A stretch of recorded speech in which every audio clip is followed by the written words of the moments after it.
की आपल्याला एक मोठी लढाई लढायची आहे आणि ही लढाई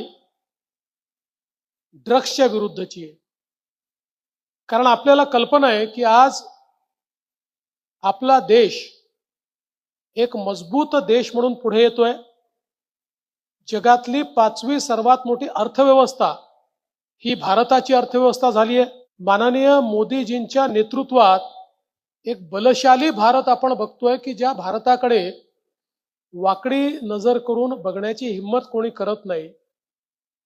आणि अशा या सगळ्या आपल्या प्रगतीमध्ये ज्यावेळी आपल्या देशावर थेट वार करता येत नाही, या देशाशी सरळ लढाई करता येत नाही, या देशामध्ये दहशतवाद माजवला तर आता हा देश सहन करत नाही, तो घुसून मारतो, ही परिस्थिती